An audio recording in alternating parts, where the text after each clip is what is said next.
is wash day. I just finished detangling it, and I'm gonna straighten it for the first time tonight. I have no idea what's gonna happen. I don't even know if my hair is gonna look good straight, because my hair used to be so laid. I'm talking straight edges, laid, flat on flat, and now it's just not that. So I've done my whole transition thus far. I'm 4.5 months into it, being natural and doing it 100% heatless. I'm talking no blow dryer, not even on a cool setting, no straightening, no hot tools, nothing, no manipulating. I've literally just left my hair alone for these 4.5 months.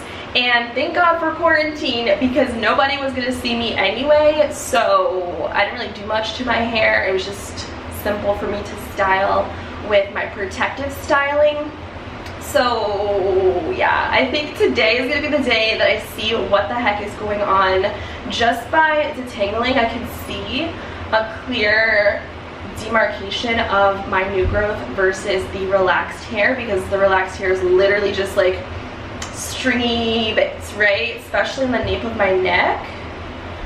So I don't know, I feel like I have a good 2.5–3 inches of new growth. And it's crazy, you guys, because when I brush my hair up, even just in a bun, before I was starting my transition, it would just be slicked back, straight, like laid. It was great. And now when I brush it back, your girl has some waves. So that tells me that yes, I have new growth coming in. Yes, my curl pattern is coming through. I can definitely tell like the ends are a much different texture, especially like back here. You can really tell. And what's interesting is my hair is starting to get poofy because my new growth is getting quite long. This is one thing I noticed, especially today, is my hair will kind of get curly and full, and then the relaxed ends will just kind of fall flat, and it just looks weird. And it's because my natural hair texture is thicker, it's curlier, and then you have just like the relaxed ends hanging on for dear life. So at least I got some new growth coming in, you guys. I'm excited. Oh my god. Okay, so it looks like I cut my hair super short, but I'm hiding my length until I get to that part in the video. But listen, look at this. It doesn't want me to be great today. Honestly, I'm so lazy. If you're looking for this video for advice, just know this is a lazy girl transition to going completely natural. So while my hair was wet, I think I was able to show you a little bit of my textures, the 2 different textures that I have going on from my new growth to my relaxed ends. And I'm happy to say that after straightening my hair, it wasn't as difficult as I thought it was going to be. I thought I would have to do so many passes towards my roots to get it to lay flat, and that was not the case. So now I'm a little bit irritated because I didn't really need to get a relaxer if that was the case. You know, I could have just gone all of these years heat styling and straightening my hair. I'm just going to use this video as an opportunity to kind of catch you guys up on my natural hair transitioning journey. And I've done a few check-ins here and there throughout this journey. I've had a mental breakdown where I chopped off parts of my hair. We'll get into that when we get to it. I've done a DIY experiment where I so weird, essentially bleached my hair with baking soda and peroxide, so that was interesting. I attempted to do a wash and go, but it didn't turn out as goals as I wanted it to because my hair was in the beginning stages of transitioning, so it really had a hard time almost hanging on to a juicy curl. So if you want to watch that, have fun with it. So yeah, there's just a bunch of little mini updates that I've been able to kind of document here on my YouTube channel during this 4.5 month period.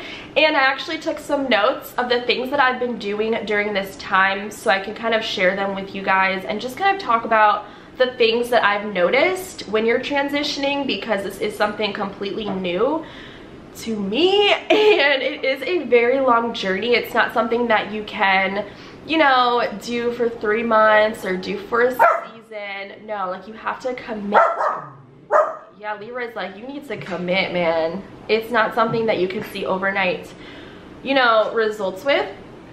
So let me just pull up my hair journey document. Here we go. So I started this in February, you guys. February was really the last time that I straightened my hair. So I don't know, it's so weird to me because I'm used to doing my hair like this almost 3 times a month.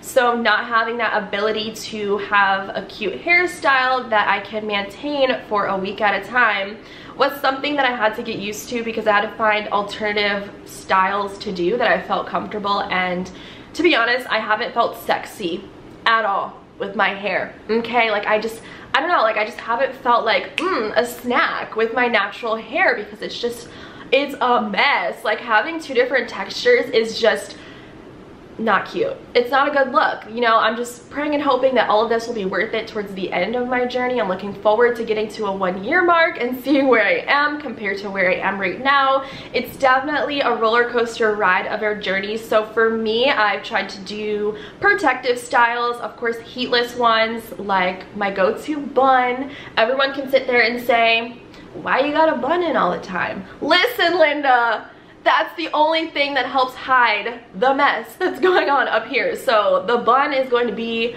my go-to, my #1 for a very long time.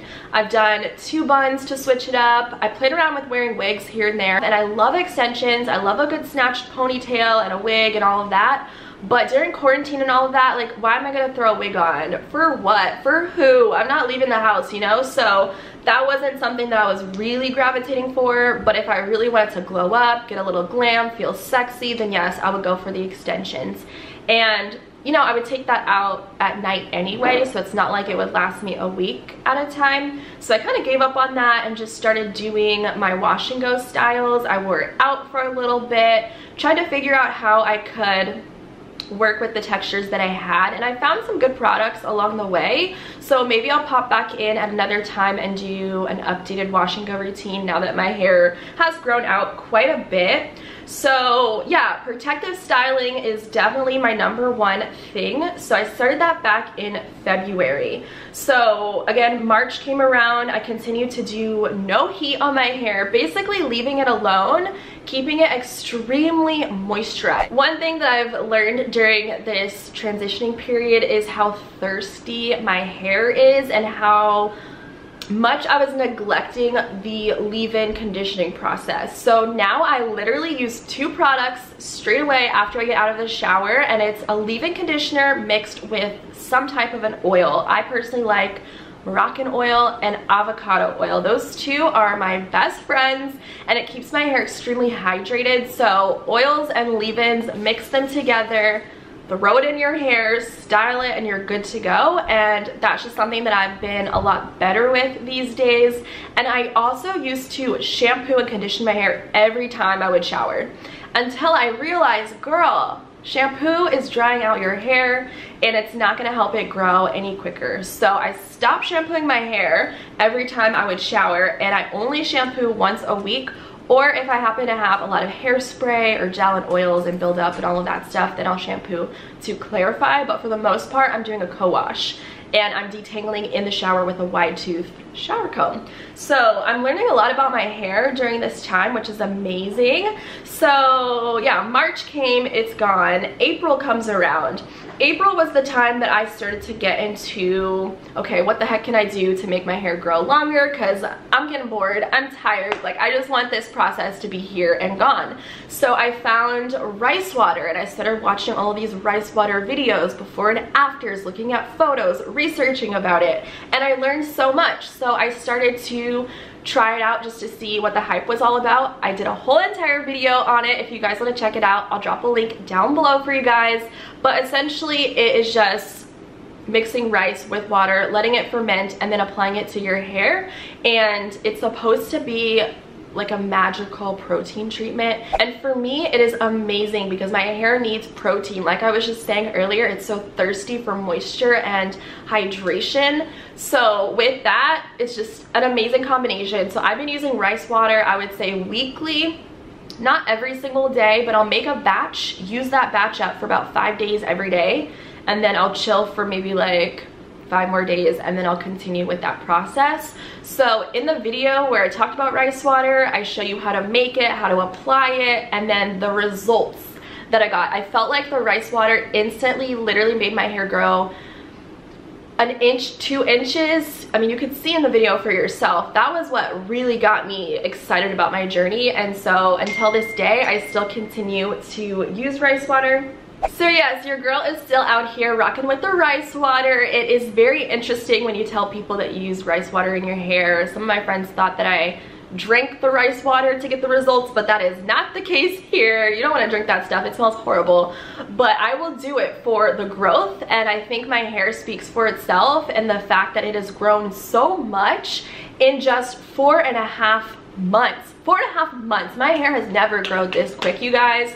So I'm gonna give it all to the rice water, and then the amount of attention that I put towards moisturizing my hair and not shampooing it all the time. So I'll try to find like a before and after photo of what my hair looked like starting with my journey, like right when I straightened it, so it kind of makes sense, versus today.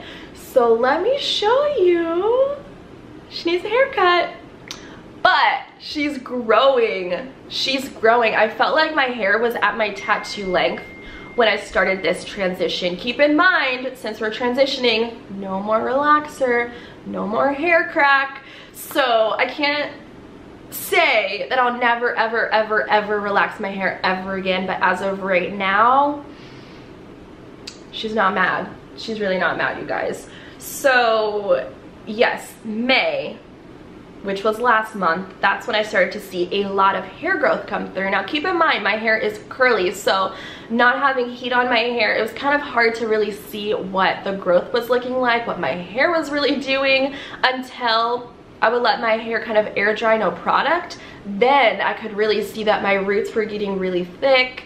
It almost felt kind of matted towards the roots, and you could tell that there's a significant difference in the hair texture. You guys saw that in the intro of this video, and it kind of fluffs up, and then the relaxed hair falls kind of flat. So it's very weird, and this is like the not so nice phase. You have to just continue to let it grow, and I'm personally not trying to do a big chop. I don't feel comfortable doing that. Everyone's journey is unique to them, and I think that's what's beautiful about being on a journey. Is yes, you learn a lot about yourself, you learn a lot about your hair, what it likes, what it doesn't like. Everyone's hair in the Black community is different, you know. It's not going to be the same.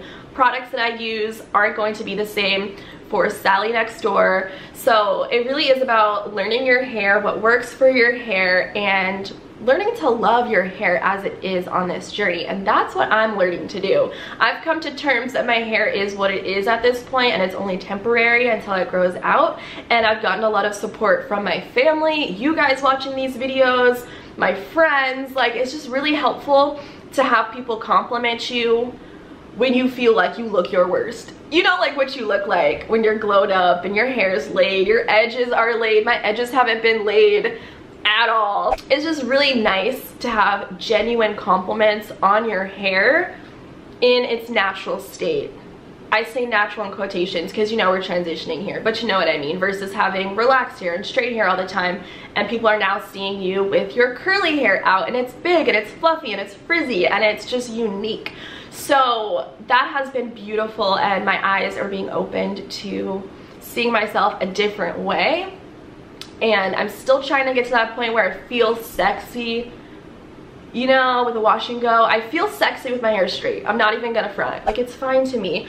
I just need to let these little bits here continue to grow out. And like I told you guys, I think in the bathroom, my edges completely grew back, and I didn't even know that I didn't have edges until I started using rice water. So come through, like, it's getting so much more full here. Granted, they're a little bit curled up a little bit, but I am not mad, you guys. The length is so long compared to what I feel like I started in the beginning, and I definitely need a trim, I know, so I'll get those snipped. But I've got a good 3.5 inches of growth in 4.5 months. So the longest piece stretches out to about here. And yeah, my hair definitely grows a little bit uneven. So I'm not not mad, but I just thought I would give you guys a little update on my hair transitioning journey. If you guys like videos like this, let me know. I'd be so happy to film more videos that are related to this topic. I personally find them to be extremely helpful here on the YouTube because I'm learning so much from other people, and I get excited to try new methods, new products. I get excited for little check-ins and updates because it's like, dang, like I'm excited to get to 6 months. What is my hair gonna look like when I get there? So I just thought I would kind of share a little update. And also diet, you have to stay hydrated. I think that's like a #1, everyone knows that, for hair growth. Vitamins and supplements that I take every day definitely play a role in my hair growth and the strength of my hair, I feel like, and protein. So I do supplement protein powder. I think that's definitely played a huge role in my hair and not having so much shedding all of the time. I do suffer from a lot of shedding just because I have a lot of stress, and you know, my hair tends to show it the most, but I really haven't experienced a ton of shedding during this journey versus when I didn't even start this journey, so if that makes any sense. But I'm really excited about my hair, you guys. It's very lightweight. If you want to know how I straighten it, I have a whole routine up on my YouTube channel so that you guys can see the method. Oh shoot, I have to go downtown to celebrate Juneteenth. We're gonna march today. So I think that's everything I wanted to mention in this video. So if you guys have any questions for me, I think it would be really fun to do maybe like a Q&A or something. So you can drop those questions down below and I'll pop back in at another time and answer them for you guys. So if you guys are new, don't forget to subscribe and hit the thumbs up. And I'll see you guys in my next video very soon. Bye!